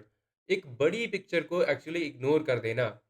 अब मजे ले रहे हैं यहाँ पर सिगरेट पी के, है ना, सिगरेट पी के, लेकिन क्या होता है actually you are ignoring the big picture that your lungs lungs are not good, है ना, they are not healthy after smoking. तो इस चीज पे ध्यान ना देना। So by focusing on minor errors, कुछ छोटी छोटी, अब यहाँ पर देखो ये लोग क्या कर रहे हैं, अपनी स्ट्रेस को दूर करने के लिए सिगरेट पी ले रहे हैं, ओके बढ़िया है ना। So they are focusing on the tree that is the stress, but they are ignoring the, they are missing the forest that is their long term health. So यहाँ पर हम कह सकते हैं by ignoring, by focusing the minor by focusing on minor errors he missed the forest for the trees, right? next one, next है आपका take the wind out of someone's sails। Take the wind out of someone sails, मतलब कोई cell कर रहा था, है ना, वहां पर उसकी जो विंड है उसको कतई निकाल लेना। मतलब यहाँ पर सिंपली क्या है कि सेलर्स जो होते थे वो विंड के ही तो सहारे, एक ही तो उनका सहारा है दैट इज द विंड, है ना, हवा। अब उसके सहारे वो सेल कर रहे हैं, अब उसी विंड को निकाल लेना। So without wind a selling ship loses speed, है ना, वो स्पीड अपनी लूज कर देती है। तो मतलब if you are going to take the wind out of someone's sails, it means you are reducing the confidence of that particular person. So reduce confidence suddenly, किसी का कॉन्फिडेंस कतई खत्म कर देना यहाँ पर, है ना, छोटी छोटी बातों पे पॉइंट आउट करना, या फिर ये इनको देख लो, या फिर ये भाई साहब पता नहीं क्या कुछ भी बात करने गए थे और इन्होंने ऐसा जवाब दिया कि इनकी जो विंड है ना वो बाहर निकल गई। So her her confident reply took the wind out of his sails, है ना, ऐसे हम बात कर सकते हैं। ये वाला सेंटेंस आपका यहाँ पर फिट हो जाएगा। So take the wind out of someone's sails. Next one, next one काफी इजी है। नेक्स्ट वन इजी है, beat around the bush. Beat around the bush का मतलब क्या है? सिंपली यहां पर देखो निकल के आया है कि hunters beat bushes instead of facing animals directly. मतलब क्या होता है? सिंपली उन्हें लगता है कि वो जो भी छोटे छोटे जानवर पकड़ने गए हैं, मान लिया कोई खरगोश पकड़ने गया है, कोई बंदर पकड़ने गया है, या फिर कोई गिलहरी पकड़ने गया है, वो डायरेक्टली एनिमल्स को पकड़ने के बजाय, ठीक है, अब उसमें मेहनत लगती है, वो सोचते हैं कि इसमें ही छुपे होंगे, तो बुशेस पे वो बीट करना शुरू कर देते हैं लाठी डंडे से। हाँ, तो क्या होता है कि आप लोग मेन इशू जो है उसको आप अवॉइड कर रहे हो। Avoiding the main issue. यहाँ पर जैसे आपके जीडी वगैरह में होता है, कोई कुछ बोल रहा है, कोई कुछ बोल रहा है, लेकिन जो मेन इशू जिस पर चर्चा होनी चाहिए वो कोई नहीं बात कर रहा। So they all are beating around the bushes. So simply आप सेंटेंस में यूज कर सकते हो कि stop beating around the bush and come to the point. And come to the point. अब ये जो सेंटेंसेस मैं लेके आया हूं ना, अगर ये सेंटेंसेस भी आप पढ़ लोगे, इनसे भी आपको क्लियर हो जाएगा कि इसकी मीनिंग क्या है ना। इसीलिए आपको सेंटेंसेस भी पढ़ने हैं। पीडीएफ मैंने डेफिनेटली आपको बता दिया है, मिल जाएगी। नेक्स्ट है आपका jump through hopes. Jump through hopes, और कहाँ मिलेगी पीडीएफ? पीडीएफ आपको मिलेगी टेलीग्राम चैनल पे, यहाँ पर आपको मिल जाएगी। लिंक मैं दे दूंगा डिस्क्रिप्शन में, वहां से डाउनलोड कर लेना। सो जंप थ्रू हुप्स का मतलब क्या है? यहाँ पर देखो, सर्कस एनिमल्स जो होते हैं ना, trained to jump through hoops, यहाँ पर उनको बोला जाता है। उनको बोला जाता है कि आपको जो जो भी एनिमल्स हैं जिनको ट्रेन किया जाता है सर्कस में, उनसे बोला जाता है कि आपने क्या करना है, यहाँ पर एक्चुअली जंप करना है। जंप करना है इन हुप्स के सहारे। हाँ, हुप्स क्या होती हैं? हुप्स आपके राउंड रिंग्स होती हैं, वही जो राउंड रिंग्स होती हैं ना, जिनसे शेर को निकालते हैं, जिनसे बहुत से जानवर को निकालते हैं, है ना, ऐसा करके। तो ये हुप्स आपकी होती हैं राउंड रिंग्स, है ना, राउंड रिंग्स बोल सकते हैं। क्लियर? राउंड रिंग्स आप बोल सकते हैं। चलो, तो यहाँ पर सिंपली ये है कि make excessive effort to satisfy demands. मतलब आप एफर्ट तो लगा रहे हो, लेकिन आप सेटिस्फाई करना चाहते हो जो आपकी जो डिमांड्स हैं, जो आपसे जो एक्सपेक्ट किया गया है वो आपको करने के लिए, टू प्लीज समवन, किसी को खुश करने के लिए। जब आप अननेसेसरी टास्क करते हो ना किसी को खुश करने के लिए, तो उसे बोला जाता है jump through hoops, right. So make excessive effort to satisfy demands और टू प्लीज समवन, है ना, या फिर सेटिस्फाई करना किसी दूसरे को। सेंटेंस में यूज करेंगे applicants had to jump through hoops to get approvals. हाँ, आजकल सब यही करते हैं। मतलब दूसरों को खुश करने के लिए या दूसरों की डिमांड्स को सेटिस्फाई करने के लिए, सोसाइटी की डिमांड्स को सेटिस्फाई करने के लिए आप एफर्ट्स करते हो। जैसे ये भाई साहब, यहाँ पर इंजॉय करने के बजाय वो एकदम मतलब यहाँ पर लगे हुए हैं कि सब कुछ हो जाए अपना काम धाम। तो यहाँ पर जैसे ये वाले हो गए। तो इस तरीके से आप समझ सकते हैं। क्लियर? नेक्स्ट वन आपका है have an uphill climb. Have an uphill climb, इसका मतलब क्या है? अब अप हिल क्लाइम का मतलब क्या है? Climbing up hill requires constant effort. अगर आप अप हिल मान लिया, यहाँ पर तो सीढ़ियां हैं, स्टेयर्स हैं, अगर कोई हिल है ना, उसे आप अगर लगातार लगातार आप अगर जा रहे हो, तो अप हिल आपका क्या दिखाता है? अप हिल दिखाता है अगेंस्ट ग्रेविटी, है ना, अगेंस्ट ग्रेविटी। अब ग्रेविटी के अगेंस्ट जाओगे तो definitely you are making a lot of efforts. हाँ, you are facing continuous difficulty. मतलब यहाँ पर ये है, जो डिफिकल्टी का लेवल है वो कंटिन्यूस है, कंटिन्यूस इन नेचर है, right. So continuous in nature है, so you are facing the problem continuously. यहाँ पर हम सेंटेंस की बात करें, so implementing reforms in a rigid system is an uphill climb, है ना, अप हिल क्लाइम। क्लियर? ये बात है। चलो, नेक्स्ट वन। नेक्स्ट आपका कहता है make short work of. Make short work of यहाँ पर क्या होता है, efficient completion of physical labour. कोई भी मतलब शॉर्ट वर्क का मतलब क्या होता है, मतलब यहाँ पर आपने काफ़ी कम टाइम लगाया, काफ़ी कम आपने एफर्ट लगाए। काफ़ी कम टाइम और काफ़ी कम एफर्ट के साथ में आपने एक टास्क जो है कंप्लीट कर दिया, एक काम है कंप्लीट कर दिया। सो फिनिश क्विकली एंड एफिशिएंटली। जो देखो, जो लोग मास्टर हो जाते हैं ना किसी टाइम में, so they always make short work of. हाँ, ये लोग एफिशिएंट हैं। अब यही चीज़ हम देखेंगे, अरे ये कैसे बना रही हैं, लेकिन उनके लिए बड़ा ही ईजी है। हाँ, सो जैसे के लिए यहाँ पर हम यूज़ कर सकते हैं कि firefighters made short work of the small blaze. यहाँ पर एक आग लगी, उसको क्या करा उन्होंने, बड़ी ही आसानी से क्विकली और एफिशिएंटली फिनिश कर दिया। बुझा दिया, एक्सटिंग्विश कर दिया।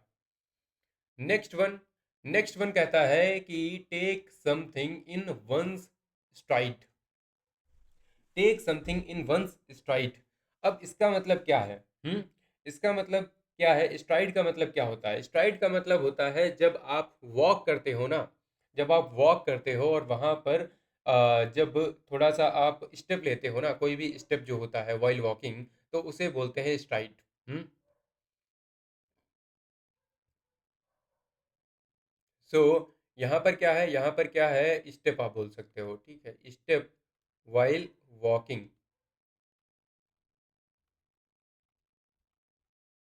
Step while walking, clear.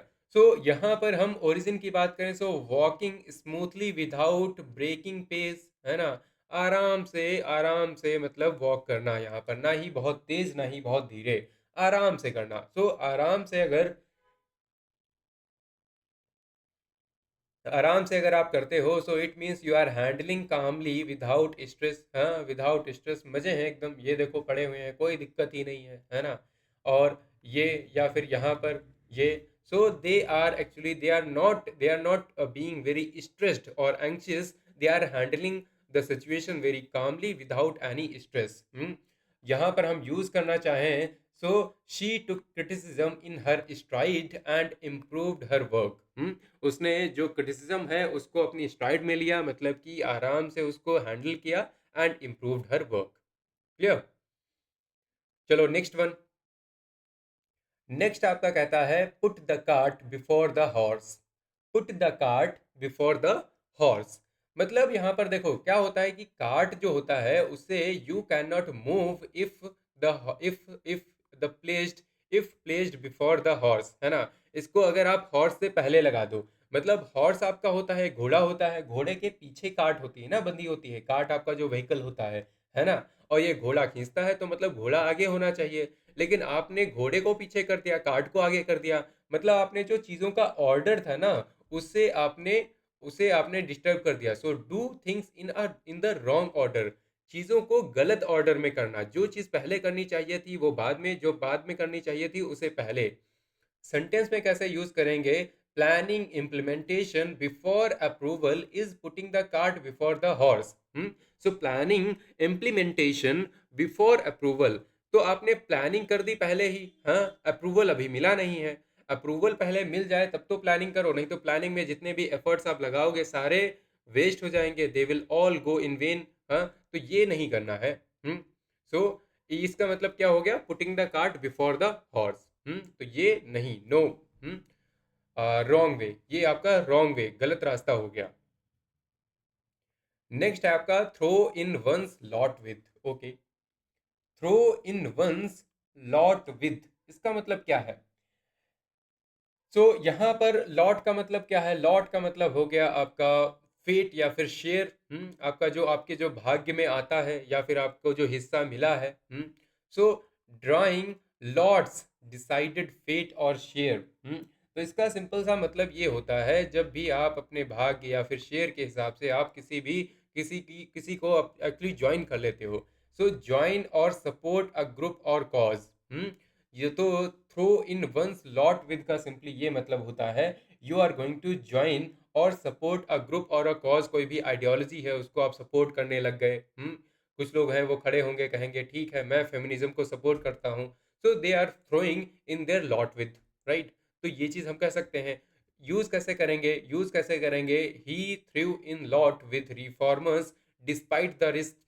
भले ही बहुत सारे रिस्क थे रिफॉर्म करने में, रिफॉर्म मतलब सोशल रिफॉर्म मान लिया हो गए, है ना, राजा राम मोहन राय वाले या फिर ईश्वर चंद्र विद्यासागर वाले, अब वहां पर किसी ने ज्वाइन कर लिया, so he threw in his lot with reformers, हाँ, with reformers despite the risk, so join करना, ज्वाइन अवर टीम, या फिर ऐसे करके ज्वाइन कर लेना, क्लियर। चलो नेक्स्ट वन। नेक्स्ट आपका कहता है keep the ball rolling, keep the ball rolling. इसका मतलब क्या होता है, देखो जब भी बॉल रोल की जाती है इसका मतलब यह है कि काम शुरू हो गया है। अब उसके बाद उस बॉल को रोल करते रहना, कीप द बॉल रोलिंग, इसका मतलब अब चीजें प्रोग्रेस में है ना, वर्क इन प्रोग्रेस, सिंपल सी बात है। सो गेम्स जो है वो स्टॉप हो जाते थे if the ball stops, ball जब तक रोल करेगी तब तक गेम चलेगा, है ना, ये पहले होता था नियम। तो मीनिंग यहाँ पर देखें तो मेंटेन प्रोग्रेस हम कह सकते हैं, मेंटेन करना एक पर्टिकुलर प्रोग्रेस को। और सेंटेंस में यूज करना चाहें, so the chairman encouraged discussion to keep the ball rolling, keep the ball rolling, clear. Next है, नेक्स्ट है आपका fight an uphill battle. Uphill again आपका क्या हो गया, अप हिल आपका अगेन हो गया बड़ी ही डिफिकल्ट चीज, अगेंस्ट द ग्रेविटी, आप मतलब एक खतरनाक चीज से, आप बड़ी ही डिफिकल्ट चीज से आप फाइट कर रहे हो, हाँ।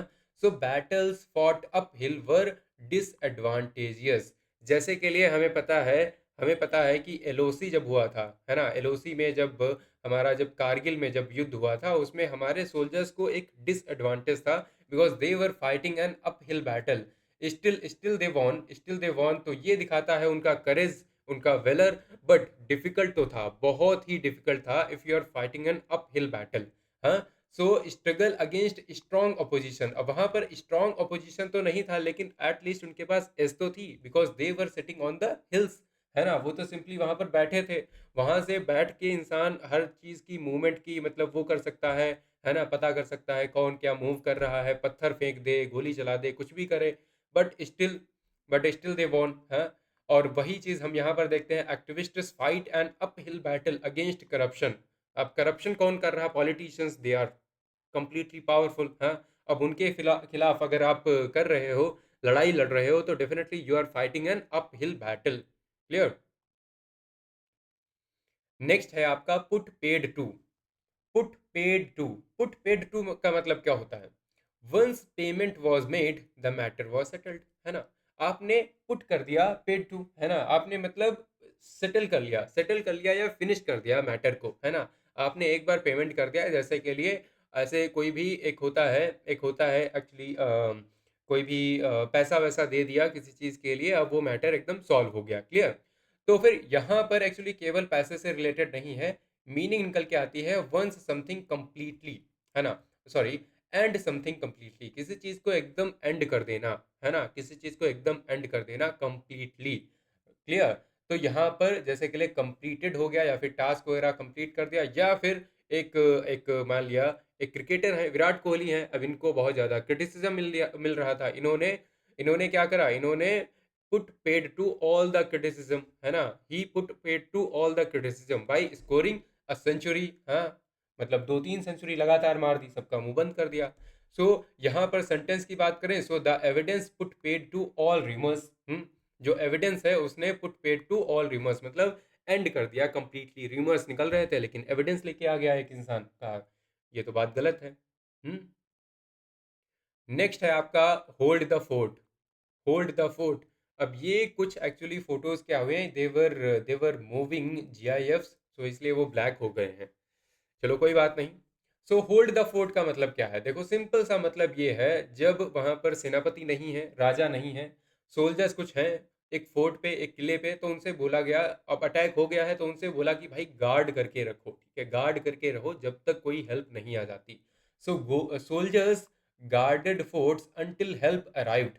तो सिंपल सा मतलब ये होता है कि मैनेज करना किसी चीज को टेम्पररली इन समवंस एब्सेंस, अब वहां पर कोई नहीं है तब तक उस चीज को मैनेज करना। जैसे के लिए आपकी क्लास में कुछ मॉनिटर्स हुआ करते थे, उनको बोला जाता था you have to hold the fort, जब तक टीचर नहीं आ रहे हैं खड़े हो जाओ, जो कोई बोले उसका नाम लिख दो, है ना, तो यही चीज चलती थी। हम्म। और यहाँ पर हम बात करें यूसेस की, so she was asked to hold the fort while the manager was away, while the manager was away, she was asked to hold the fort. Clear? Next one आपका कहता है get off the ground. Get off the ground. Get off the ground का मतलब क्या है? देखो, aircraft must lift off to fly. तो आपको ग्राउंड से हटना पड़ेगा। गेट ऑफ, ऑफ का मतलब क्या होता है? डिस्कनेक्ट करना। ऑफ का मतलब सिंपली होता है डिस्कनेक्ट करना। तो ग्राउंड से डिस्कनेक्ट करने का मतलब क्या है कि अब जो फ्लाइट है वो स्टार्ट होने वाली है ना? टेक ऑफ या फिर get off the ground. So lift off करना। तो ये सिंपली मतलब हो गया, मतलब start functioning successfully, get started. Clear? Get started. So sentence में यूज करें, the startup took years before getting off the ground. The startup took years before getting off the ground. Clear? चलो नेक्स्ट वन आपका कहता है throw good money after bad. Throw good money after bad मतलब क्या है? आपने जो money है ना वो मतलब पहले ही आपने वेस्ट कर दी है, अब आप उस वेस्टेज पे और ज़्यादा लगा रहे हो। So continuing to invest in a losing gamble. कोई आप जो हार रहे हो ना कोई चीज़, उसमें ही आप continuously still you are putting your investments. So waste more resources on a failing effort. मान लिया ये आपकी जो ये नलका है, ठीक है, ये आपकी टैप है, ये ऑलरेडी लीक कर रही, इस पे ही कुछ लगाए जाना, लगाते जाना, है ना, और भी पैसा खर्च करना। इससे अच्छा चेंज ही कर लो, कंप्लीटली चेंज ही कर लो, है ना। अब ये जो नदियां हैं हमारी कितनी दूषित हो रखी हैं आजकल, पोल्यूट हो रखी हैं, पोल्यूटेड है ना। और यहाँ पर अलग से कुछ पैसा लगाया जाना instead of working on the real thing. हाँ, तो यहाँ पर वेस्टेज ऑफ रिसोर्सेस है on a failing effort. So funding the failed project further would be throwing good money after the bad. Throwing good money after the bad. अब यहाँ पर आप throw कर रहे हो गुड मनी को, अच्छी मनी को आप थ्रो कर रहे हो।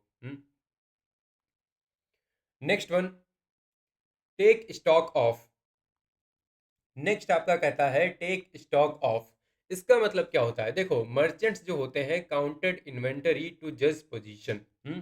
तो जो यहाँ पर क्या होता है, स्टॉक का मतलब सिंपली होता है हमारा स्टोर्ड गुड्स होती हैं, है ना। स्टोर्ड गुड्स होती हैं, मतलब यहाँ पर क्या करते हैं, यहाँ पर करते हैं मर्चेंट जो होते हैं वो एक्चुअली स्टॉक को अपने यहाँ पर चेक करते हैं। चेक करते हैं, एसेस करते हैं, देखते हैं कि मतलब क्या एक्चुअली हमारे पास कितना स्टॉक बचा हुआ है ना, कितनी इन्वेंटरीज बची हुई हैं, काउंट करते हैं उसे कि कितनी चीज़ें बची हुई हैं, हमें और ऑर्डर करने की ज़रूरत है या नहीं, है ना। तो इसका मतलब है टोटल कंडीशन को, जो भी टोटल कंडीशन है या फिर सिचुएशन है उसको एसेस करना। Assess the situation. जैसे ये भाई साहब यहाँ पर इनको चेक कर रहे हैं, यहाँ पर ये इनकी हेल्थ जो है उनको चेक कर रहे हैं। सेंटेंस में कैसे चेक करेंगे? After the setback the team paused to take stock, है ना। उन्होंने पूरी सिचुएशन को एसेस किया कि भाई क्या गलतियां हो रही हैं हमसे, हाँ, इन सब चीजों को चेक किया उन्होंने। नेक्स्ट वन है have one's back to the wall. Have one's back to the wall इसका मतलब क्या होता है? इसका मतलब होता है जब कॉम्बैक्ट में होते हैं ना, कॉम्बैट में no escape when back is against the wall, है ना। आपका जब बैक जो है अगेंस्ट द वॉल है, इसका मतलब you are having no, you are actually having no escape, है ना। आपके पीछे तो दीवार है, अब दीवार है इसका मतलब भागोगे कहाँ से? कहाँ से भागोगे? सामने से कोई गन लेके खड़ा है और पीछे आपके दीवार है ना, आप उसकी तरफ चेहरा करके खड़े हो, इसका मतलब कोई भी स्केप यहाँ पर बचा नहीं। सो it means you will be under extreme pressure, है ना। एक बड़े ही एक्सट्रीम प्रेशर में होंगे आप, विद नो स्केप, है ना। जैसे ये कॉर्पोरेट एम्प्लॉइज जो हैं आजकल, या फिर ये हो गए भाई साहब। सो विद माउंटिंग डेट्स, ये डेट होता है ना, कर्जे। विद माउंटिंग डेट्स, जो बड़े ही बढ़ते हुए जा रहे हैं that's, he had his back to the wall, यहाँ से निकल नहीं सकते, है ना। नेक्स्ट वन है आपका गो out on a limb. Okay, go out on a limb. Go out on a limb का मतलब क्या होता है? आपका लिम्ब क्या होता है? लिम्ब होती है ब्रांच ऑफ अ ट्री, है ना। जो लिम्ब जो होती है इसका मतलब है branch of a tree. Clear? Branch of a tree. तो go out on a limb मतलब ये है कि standing on a tree limb risk falling. अब यहाँ पर कोई पतली सी शाखा, पतली सी लिम्ब या पतली सी ब्रांच पे अगर आप खड़े हो, it means there is risk of falling, है ना, फॉलिंग। तो यहाँ पर क्या होता है, एक बड़ी ही रिस्की सी पोजीशन हो जाती है। ये इस बच्ची की रिस्की पोजीशन है, इसकी रिस्की पोजीशन है, इस बच्चे की, है ना, और यहाँ पर रिस्की पोजीशन है इन भाई साहब की, है ना, ये ऐसे करके कर रहे हैं तो रिस्क है ना। So I will go out on a limb and support the proposal. Okay, अब इन्होंने जो भी डिसीजन लिया है वो चाहते हैं कि ठीक है मैं रिस्की पोजीशन में रहूंगा, but still I will support the proposal, है ना, प्रपोजल। नेक्स्ट वन क्या है? नेक्स्ट है आपका pull the plug. Pull the plug. अब प्लग आपका क्या होता है? प्लग आपका जो कनेक्टर होता है ना पावर के लिए, प्लग आपका होता है। उससे देखो आप क्या करते हो, प्लग कर दिया, है ना, उसे आपने पुल कर दिया। So review removing life support ends operation, ये चीज पहले होती थी। यहाँ पर कोई भी ऑपरेशन वगैरह होना है, वहां पर क्या करा, एक्चुअली जो लाइफ सपोर्ट है ना उसे हटा दिया। अब उसे हटा दिया मतलब यहाँ पर ऑपरेशन जो है बंद हो गया। सो स्टॉप समथिंग कंप्लीटली, किसी चीज को कंप्लीटली स्टॉप कर देना। सो पुल द प्लग, सिंपल सी बात है ना, प्लग को निकाल दिया मतलब स्टॉप कर दिया आपने, है ना। जनरेटर जो चल रहा था या फिर कुछ भी बल्ब जो है जल रहा था, बंद हो गया। नेक्स्ट है आपका sentence, the board decided to pull the plug on the loss making unit. अब यहाँ पर कोई लॉस मेकिंग यूनिट है, वहां पर बोर्ड ने डिसाइड किया कि भाई इनको स्टॉप करो कंप्लीटली। अब यहाँ पर कोई भी फंडिंग नहीं, कुछ भी नहीं। चलो नेक्स्ट वन। नेक्स्ट आपका कहता है bite off more than one can chew. अब जितना आप चबा सकते हो उससे ज्यादा बाइट कर लेना, मतलब मुंह में आपने सब कुछ भर लिया है, दबा लिया है, खाना बहुत सारा। सो च्यू का मतलब क्या होता है, सिंपली क्रश करना फूड को, है ना, क्रश करना फूड को। तो आप वो कर नहीं सकते। तो यहाँ पर होता है taking too large a bite makes chewing difficult, right. So take excessive responsibility, जब बहुत ज़्यादा रिस्पॉन्सिबिलिटी ले लेना, जितनी आप बियर भी ना कर सकें, है ना, आप वहाँ पर सहन भी ना कर सकें, उतनी ज़्यादा रिस्पॉन्सिबिलिटी ले लेना, इसका मतलब you are biting off more than you can chew, right. So by handling many projects alone, he he bite off more than he could chew, right. ये हमने सेकंड फॉर्म यूज कर ली है, ठीक है, सेकंड फॉर्म बाइट की। Next one. Next आपका कहता है run out of steam. Run out of steam. अब स्टीम इंजन पहले होते थे, है ना, स्टीम इंजन होते थे, स्टीम इंजन स्टॉप कर देता है जब कोई फ्यूल नहीं बचा है, तो मतलब they are running out of. Running out of का मतलब क्या होता है, रन आउट ऑफ का मतलब होता है जब कोई चीज की कमी हो। तो यहाँ पर कमी हो गई है ना। सो रन आउट ऑफ स्टीम, यहाँ पर जैसे के लिए इंजन होता है उसकी पावर होती है स्टीम, इसी तरह आपकी एक स्टीम होती है, एनर्जी होती है ना। सो लूज एनर्जी और मोमेंटम, सिंपल सी बात है, रन आउट ऑफ स्टीम का मतलब है लूज एनर्जी और मोमेंटम। लूज करना, ठीक है, यहाँ पर देखो चीजें कम हो रही हैं, घट रही हैं, राइट, कैलोरी डेफिसिट हो गया, तो इस टाइप की चीजें आप बोल सकते हो। सेंटेंस होगा the campaign ran out of steam due to lack of support.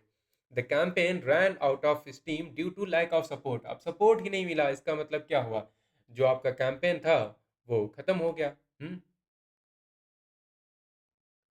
जो उसका सपोर्ट था वही तो उसकी स्टीम थी, है ना। नेक्स्ट है आपका steer clear of. Steer clear of, इसका मतलब क्या होता है, देखो स्टीयर क्या होता है, स्टीयर आपके जो, वही जो आपकी स्टीयरिंग लगी होती है गाड़ी में, है ना। तो शिप्स जो होती थी, ships avoided danger by steering away. So ships जो होती थी वो अवॉइड करती हैं, जैसे कि टाइटैनिक मूवी देखी होगी, जैसे ही देखते हैं कि आगे एक ग्लेशियर आने वाला है, बड़ी ही तेज से स्टीयरिंग को घुमाते हैं, है ना। सो अवॉइड करना, किसी चीज को अवॉइड करना जानबूझकर, डिलिबरेटली किसी चीज को अवॉइड करना, है ना। तो students should steer clear of rumours during exams, है ना, ड्यूरिंग एग्जाम्स, क्लियर। अब एग्जाम्स के टाइम पर अपने जो रूमर्स हैं उनको आपको अवॉइड करना चाहिए, डिलिबरेटली, जानबूझकर। Next one. नेक्स्ट है call the bluff. Call the bluff. अब ब्लफ क्या होता है, ब्लफ सिंपली ये होता है जब कोई बहुत बड़ी बड़ी बातें करे, है ना, बड़ी लंबी चौड़ी बातें करे, है ना, अपनी स्ट्रेंथ दिखाने के लिए या कॉन्फिडेंस दिखाने के लिए, उसे कहते हैं ब्लफ करना। सो सिंपली यहाँ पर देखो पोकर होता है, पोकर एक गेम होता है, यहाँ पर ब्लफिंग जो होती है, ब्लफिंग का मतलब होता है स्ट्रेंथ दिखाना या प्रिटेंड करना, राइट। सो मीनिंग आपकी हो जाएगी चैलेंज अ फॉल्स क्लेम और थ्रेट। अब इस ब्लफ को ना कॉल करना, इस ब्लफ को कॉल करना मतलब किसी का कोई फॉल्स क्लेम या थ्रेट था, उसको आपने चैलेंज कर दिया कि ठीक है भाई, आप ऐसा क्लेम तो कर रहे हो, दिखाओ मुझे, है ना, दिखाओ एक बार, प्रूफ दो मुझे, है ना। तो यहाँ पर हम सेंटेंस में यूज करेंगे the union called the management's bluff, है ना, जो मैनेजमेंट का जो ब्लफ था उसको कॉल किया, है ना, उसको कॉल किया मतलब उन्होंने चैलेंज किया, बोले कि ठीक है, आप जो भी बड़ी बड़ी बातें कर रहे हो कि आपने बहुत अच्छा काम किया है, बताओ हमें, दिखाओ, है ना, तब हम मानेंगे। नेक्स्ट है आपका get down to the nitty gritty. Get down to the nitty gritty मतलब क्या है? देखो, मिलिट्री स्लैंग है एक, referring to the core details. एक मिलिट्री स्लैंग है, स्लैंग मतलब क्या होता है, जो डेली बोलचाल की भाषा में कुछ ऐसी कहावतें बन जाती हैं, है ना, थोड़ी सी गलत सी, उन्हें बोलते हैं। वैसे एग्जैक्टली आप गलत नहीं बोल सकते, मतलब बड़ी ही कॉमन सी हो जाती हैं। निटिग्रिटी, निटिग्रिटी का मतलब होता है जब इसेंशियल कोर पार्ट की बात होती है ना, बड़ी ही डिटेल्स की जब बात होती है, डिटेलिंग की बात होती है, उसे आप बोलते हो निटिग्रिटी। तो इसका मतलब सिंपली हो गया फोकस ऑन इसेंशियल डिटेल्स। जब आप इसेंशियल डिटेल्स पे फोकस करते हो, इसका मतलब ये होता है get down to the nitty gritty. तो सेंटेंस होगा आपका, after discussion the team got down to the nitty gritty, है ना। After discussion the team got down to the nitty gritty मतलब उन्होंने सोचा कि यहाँ पर हमें इसेंशियल डिटेल्स पे एक्चुअली फोकस करना चाहिए। नेक्स्ट वन, नेक्स्ट आपका है take a back seat. Take a back seat, take a back seat. अब ड्राइविंग कर रहे थे, वहां पर क्या हुआ, वहां पर क्या होता है कि जो बैक सीट ले लेता है उसका अब रोल नहीं बचता है ना, उसका रोल नहीं बचता है। So back seat passengers don't control vehicles, वो कंट्रोल थोड़ी करते हैं, कंट्रोल तो आगे वाला करता है, जो चला रहा होता है, ड्राइवर होता है ना। सो इसका मतलब है play a less active role. So play a less active role, जैसे यहाँ पर अगर कोई गेम चल रहा है या फिर कोई प्लान बन रहा है, तो कुछ लोग बैक सीट लेके बैठे हैं, है ना, कुछ लोग यहाँ पर बैक सीट लेके बैठे हैं, उनका ज़्यादा रोल नहीं है यहाँ पर। कुछ लोग डिस्कस कर रहे हैं, बाकी लोग चुपचाप बैठे हैं, सुन रहे हैं। जैसे के लिए यहाँ पर बस मैंने लगा दिया actually, the solution is less pollution. The solution is less pollution, लेकिन जो पोल्यूशन का मैटर है उसने बैक सीट ले रखी है आजकल, है ना, हमारी कंट्री में ही। तो इन पर ज़्यादा चर्चा नहीं होती। सो यहाँ पर हम सेंटेंस में बात कर सकते हैं, senior leaders took a back seat to let youth lead, है ना। अब सीनियर लीडर्स जो हैं वो बैक सीट ले लेते हैं, वो लेस एक्टिव रोल ले लेते हैं कि भाई कैसे यार यूथ को दे दें, है ना, अपनी जो गद्दी है हम कैसे दे दें किसी को। क्लियर। नेक्स्ट है आपका turn the tide. Turn the tide, अरे ये क्या बात हुई, मतलब यहाँ पर टाइड जो होती है उसको टर्न कर देना। टाइड क्या होती है? टाइड आपकी सिंपली होती है मूवमेंट ऑफ सी वाटर, है ना, सी वाटर जो होता है उसकी जो मूवमेंट होती है उसे बोलते हैं टाइड। तो सी टाइड्स रिवर्स डायरेक्शन, मतलब यहाँ पर है चेंज द सिचुएशन कंप्लीटली। अब यहाँ पर हमने इन भाई साहब का फोटो लगाया है, आपको पता है ना, ये जो करते हैं अपना एकदम जो कलर है वो चेंज कर लेते हैं, है ना, या फिर ऐसे सिचुएशन एकदम चेंज कर देना, कंप्लीटली चेंज कर देना किसी भी सिचुएशन को, उसका मतलब होता है turn the tide. So timely intervention turn the tide in favour of the rescue team, है ना। अगर टाइमली इंटरवेंशन होगा तो डेफिनेटली जो टाइड्स हैं उनको टर्न कर दिया जाएगा in the favour. Next one, next one and the last one. Next है आपका carry something through to the end. Carry something through to the end. अब थ्रू का मतलब क्या होता है? थ्रू का मतलब ये होता है, यहाँ पर थ्रो नहीं है, ये थ्रू है। इसका मतलब ये होता है finishing work completely without abandoning Midway, है ना। थ्रू जब आ जाए इसका मतलब ये होता है कंप्लीटली या फिर डिटेल से, है ना। मतलब ये है कि किसी चीज को कैरी करना एंड तक, लास्ट तक एंड कर वो कैरी करना, है ना। तो हमारा लास्ट का ये हमारा इडियम भी है, so complete a task fully. अगर आपने इस वीडियो को देखा है completely, so you have carried your preparation, your learning through to the end, right. So despite pressure, यहाँ पर यूसेस है despite pressure, she carried the reform agenda through to the end, right, through to the end. Clear. So you do not leave the work unfinished, कोई भी काम आपको unfinished नहीं छोड़ना है। जो भी बीच में वीडियो देख के भाग गया होगा, so definitely they haven't got to know about this particular idiom, that is very important, carry something through to the end, है ना। जो भी चीज करनी है वो फिनिश करनी है, लास्ट तक जाना है। लास्ट में गोल्डन टिप्स जो मैंने पहले वीडियो में बताई थी, अगेन आपको जो ईडियम्स हैं उनको रैंडमली रिवाइज नहीं करना है, मेमोराइज नहीं करना है, मेमोराइज नहीं करना है, एक्चुअली रिवाइज तो करना है, मेमोराइज नहीं करना है, आपको याद करने की कोशिश नहीं करनी है। आपने क्या करना है, आपने एक्चुअली ईडियम्स को रियल लाइफ सिचुएशन या फिर स्टेज जो भी आपके जो टास्क वगैरह होते हैं उनसे आपको लिंक करना है, रिलेट करना है। हम्म सो और एग्जाम में क्या करना है ये आपको करना है यहाँ पर पढ़ते टाइम, और एग्जाम में you have to eliminate options by logic and context. हाँ, कभी भी रोट मेमोरी से जो आपको याद है उससे कभी भी मत करना, क्योंकि क्या होता है ऑप्शंस आपके डिफरेंट डिफरेंट भी हो सकते हैं। हो सकता है आपने एग्जैक्ट चीज पढ़ी हो लेकिन वहां पर कॉन्टेक्स्ट जो है, लॉजिक जो है वो डिफरेंट हो, है ना, वो फिट ना कर रहा होगा। ना कर रहा हो। So idioms always fit a situation, not a sentence blindly, है ना। कभी भी सेंटेंस में फिट करने की कोशिश मत करो, उनको सिचुएशन में फिट करो कि यहाँ पर ये पर्टिकुलर सिचुएशन है, ऐसा हो अगर मुझसे रिलेटेड या मेरे फ्रेंड से रिलेटेड या फिर मेरे टीचर या फिर पेरेंट्स, है ना, या फिर मेरी सोसाइटी में जो भी आपकी ऑब्जर्वेशंस रही हो उनसे रिलेट करो, है ना। फिर देखो कितना आसानी से आपको ईडियम्स जो है याद होते हैं। क्लियर? चलो, तो इन सारी बातों के साथ अगेन मैं आपको बताऊंगा एक चीज़ कि आपको अगर पीडीएफ चाहिए तो आपको पीडीएफ मिलेगी यहाँ पर डेली क्लास टेलीग्राम चैनल पे। अगर आपका कोई डाउट है तो definitely you can text me on this particular number. Hmm आपका कोई भी डाउट है या फिर कोई सजेशन हो आपका, है ना, तो डेफिनेटली आप बता सकते हैं। और कमेंट में डेफिनेटली बताइएगा कि आपको और वीडियोस चाहिए ईडियम्स के लिए या फिर नहीं, या फिर इन 100 से काम चल जाएगा। अगर मुझे अच्छी खासी कमेंट मिलती हैं तो डेफिनेटली आई विल ट्राई कि और मैं वीडियोस बनाऊं बिफोर योर एफकेट एग्जाम।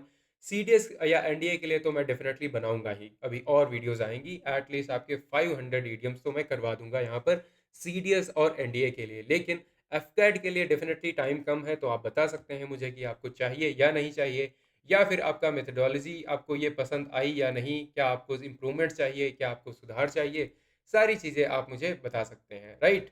सो यहाँ पर इसी नोट के साथ अल साइन ऑफ और मिलते हैं अगले वीडियोस में। Till then bye bye, take care and Jai Hind.